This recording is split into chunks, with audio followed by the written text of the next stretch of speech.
High friend, my home cooking and blogs চ্যানেলে সকলকে স্বাগত। আজকের রেসিপি খেজুর গুড়ের মালপোয়া। দেখুন খেজুর গুড়ের মালপোয়া রেসিপিটা আমি কিভাবে রেডি করব।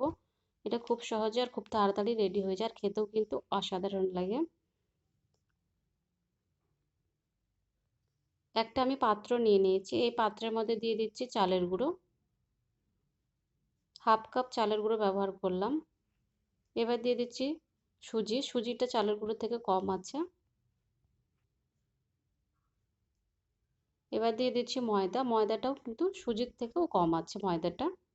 দিয়ে দিচ্ছি দুটো এলাচ, 2 চামচ দিয়ে দিচ্ছি নারকেল গুঁড়ো, শুকনো নারকেল গুঁড়ো। সব কিছু দেওয়ার পর এবার হাতের সাহায্যে মিক্স করে নিচ্ছি।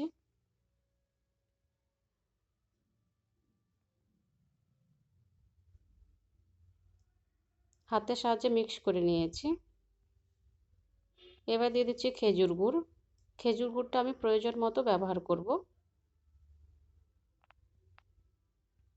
খেজুর গুড়টা আমি প্রয়োজন মতো নিয়ে নিয়েছি।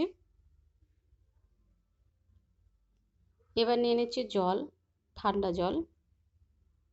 জলের সাহায্যে এবার মেখে নেব। একবারে জলটা ব্যবহার করব না, একটু একটু জলটা দিয়ে আমি ভালো করে ব্যাটারটাকে রেডি করে নেব।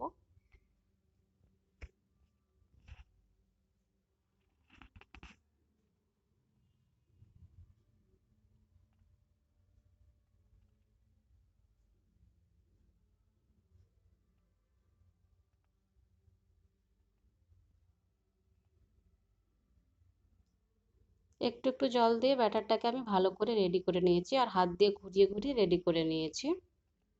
ব্যাটারটা রেডি হয়ে গেছে। এবার একটা ঢাকনা দিয়ে ঢেকে দিচ্ছি 20 মিনিটের জন্য। 20 মিনিট হয়ে গেছে, এবার ঢাকনাটা আমি তুলে নিচ্ছি।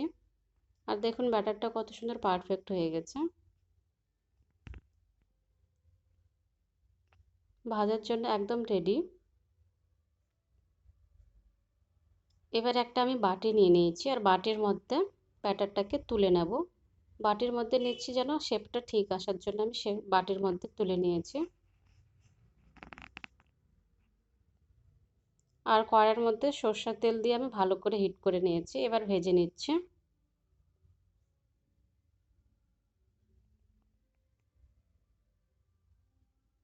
উল্টে পাল্টে ভালো করে ভেজে নেব।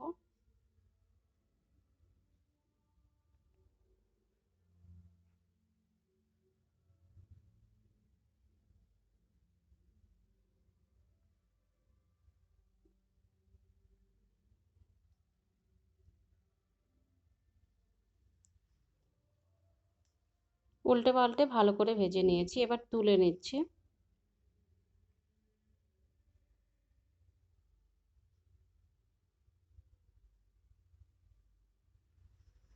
আবারও দিয়ে দিচ্ছি। একইভাবে এটাও ভেজে নেব।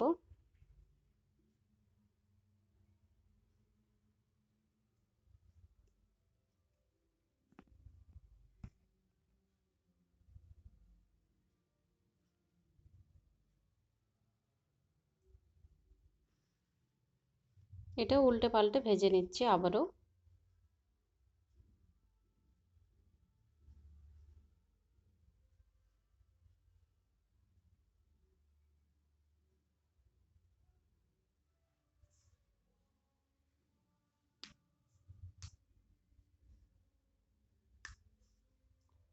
আর একইভাবে আমি সম্পূর্ণ মালপোয়াও ভেজে নিয়েছি।